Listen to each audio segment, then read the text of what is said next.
Assalamualaikum warahmatullahi wabarakatuh. Perkenalkan kembali, saya Audrey Jonathan dari Teknik Mesin 2021. Di sini kami dari kelompok 5 Ilmu Hayati kelas 01. Di sini anggota kelompok dari kelompok kami ada Bang Raffi Ilham, ada Muhammad Rifki, dan juga ada Frederick Gary. Oke, pada pembahasan kali ini kita akan membahas lebih dalam mengenai virus, khususnya virus COVID-19. Oke, pertama mengenai perkembangbiakan virus.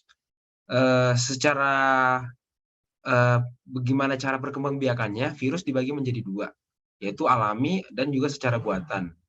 Di mana secara alami di sini ada lima tahapan, yaitu dimulai dengan tahap adsorpsi, di mana tahap adsorpsi itu adalah tahap penempelan virion virus ke situs reseptor sel inang. Atau gampangnya adsorpsi ini tahap di mana virus mulai menempel ke sel inangnya. Nah, selanjutnya dilanjutkan dengan tahap penetrasi, di mana virus akan mulai mengeluarkan ekornya untuk berkontraksi dan membuat lubang pada dinding sel inang. Selanjutnya tahap sintesis, yaitu virus sudah mulai melakukan sintesis protein dalam sel inang. Kemudian akan ada tahap pematangan, di mana di sini protein yang telah disintesis oleh virus tadi telah membentuk bagian-bagian tubuh virus, di mana selanjutnya akan disatukan bagian tubuh tadi untuk menjadi satu kepribadian virus yang baru.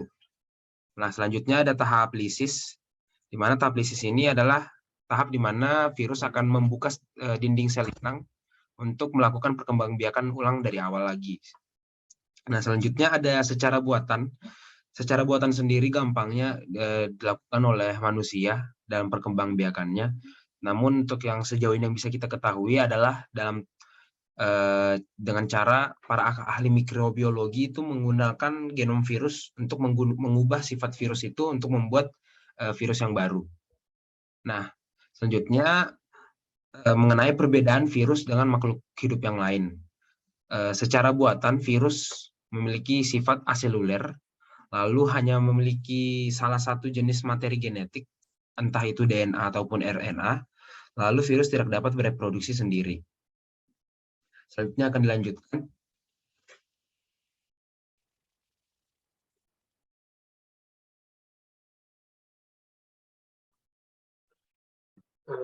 Perkenalkan kembali, nama saya Raffi Hamidi Fadaulay, dan saya ingin melanjutkan presentasi yang telah dimulai oleh teman saya.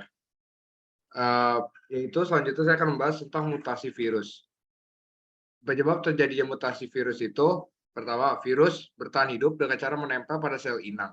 Selama berada dalam tubuh manusia atau hewan yang menjadi inangnya, virus akan terus berkembang biak dengan menyalurkan materi genetik, baik RNA maupun DNA. Setelah materi genetik virus masuk dalam sel inang, virus akan menguasai dan merusak sel tersebut.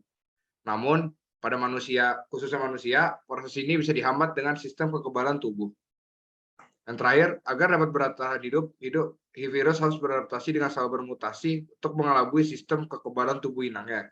Nah, setelah virus itu bermutasi, sistem kekebalan tersebut akan lebih sulit mengenali virus, sehingga virus dapat bertahan dan menyerang sel inangnya. Jadi sebenarnya intinya, virus itu bermutasi dikarenakan agar virus itu tetap bisa hidup, agar bisa beradaptasi dengan kekebalan tubuh yang dimiliki oleh si inangnya.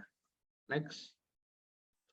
Nah, proses mutasi virus itu ada dua, ada somatik dan gametik. Somatik adalah mutasi yang terjadi seperti seperti sel tubuh atau sel kulit, yaitu mutasi tidak akan diwariskan pada keturunannya. Yang kedua ada mutasi gametik, yaitu mutasi yang terjadi pada sel gamet. Nah, untuk virus sendiri dia terkadang somatik, terkadang gametik, tergantung dari tergantung dari respon adaptasi yang dilakukan oleh virus tersebut. Next. Nah, untuk varian COVID sendiri, di sini ada beberapa mutasi virus, sebenarnya ada banyak. Cuman di sini saya akan hanya meng-highlight 4 jenis mutasi yang paling berdampak. Pertama ada Alpha, yaitu B117, di mana alter deteksinya di Inggris September 2020 dan masuk ke Indonesia di Mei 2021. Nah, gejala ditimbulkan itu ada demam, batuk, sesak nafas, pusing, mual, dan nyeri otot, serta tingkat penularannya 90% dari varian sebelumnya. Nah, Alpha ini terkenal karena gejalanya seperti demam, batuk, dan lain sebagainya. Lalu ada Beta. Beta itu terdeteksi di Afrika Selatan pertama, lalu masuk ke Indonesia Mei 2021 di Bali. Gejala yang ditimbulkan itu dia ada penambahan seperti indera penciuman yang hilang. Nah, lalu yang ketiga ada jenis Delta. Delta ini merupakan mutasi virus yang paling berbahaya dibandingkan mutasi-mutasi virus COVID-19 yang lain, karena Delta ini termasuk jenis mutasi yang paling mematikan. Awal terdeteksinya di India Oktober 2020 dan masuk ke Indonesia Mei 2021 di Kudus dan Jakarta. Gejala ditemukan itu demam, sakit kepala, hilang selera makan, flu parah. Dan tingkat penularannya 130-100% dari varian sebelumnya. Itu bisa dikatakan Delta ini istilahnya itu yang paling berbahaya secara gejala yang ditimbulkan. Lalu yang terakhir ada Omicron. Omicron itu terdeteksi di banyak negara, lalu masuk ke Indonesia Desember 2021 di Jakarta. Nah, untuk gejala yang ditimbulkan ini sebenarnya Omicron itu sangat kecil, maksudnya tidak terlalu parah efeknya, hanya seperti gejala ringan dan sesak nafas. Namun tingkat penularannya itu paling cepat, yaitu bisa 500% dari varian Delta. Jadi Omicron ini bisa dibilang bisa dibilang mutasi virus COVID-19 yang paling cepat secara penyebarannya. Selanjutnya akan dilanjutkan oleh teman saya.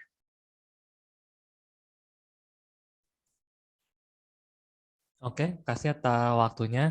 Kenalin lagi, nama saya Frederick Giri dari kelompok 5 Ilmu Hayat. Jadi di sini saya akan melanjutkan penjelasan mengenai peranan dari virus.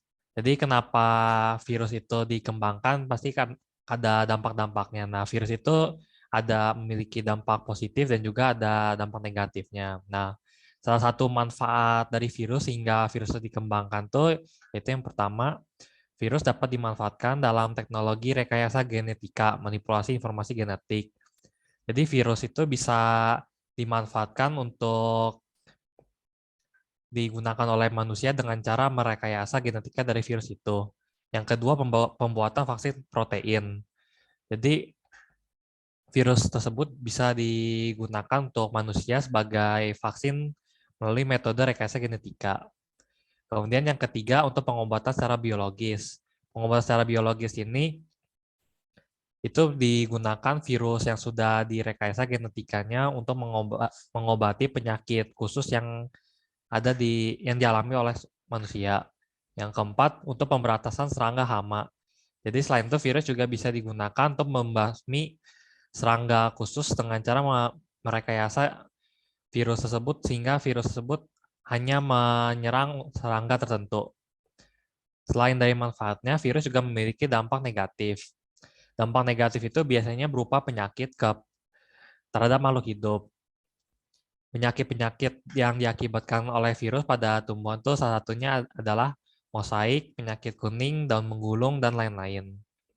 Kemudian penyakit pada manusia tuh contohnya yang sedang terjadi sekarang tuh misalnya COVID, terus kemudian ada flu influenza, dan kemudian ada penyakit TBC seperti yang ada contoh di gambar sebelah.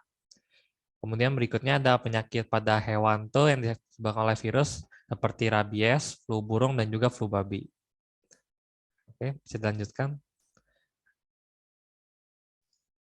Baik, kenalkan kembali saya Muhammad Fadlur Rahman akan melanjutkan presentasi argumen. Di sini dinyatakan sebuah argumen bahwa virus COVID itu berasal dari laboratorium di Wuhan, China. Berdasarkan ilmu rekayasa sel yang telah berkembang hingga saat ini, disertai dengan hasil-hasil pengembangan virus yang dipublikasikan ataupun didokumentasikan mengenai rekayasa virus ataupun produk-produk yang dihasilkan dengan rekayasa pada virus, statement ini memiliki presentase yang besar sebagai sebuah fakta. Hanya saja tidak ada publikasi maupun dokumentasi dalam bentuk apapun yang bisa ditemukan yang memiliki tingkat kepercayaan yang baik dan dapat membuktikan bahwa COVID-19 ini memang merupakan virus yang sengaja dibuat di laboratorium di Wuhan, China.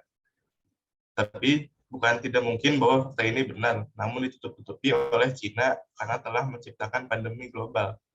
Secara fakta dan bukti, kita belum mampu menyimpulkan apabila COVID-19 merupakan virus yang sengaja dikembangkan. Namun secara ilmu pengetahuan ini hal yang sangat mungkin. Next.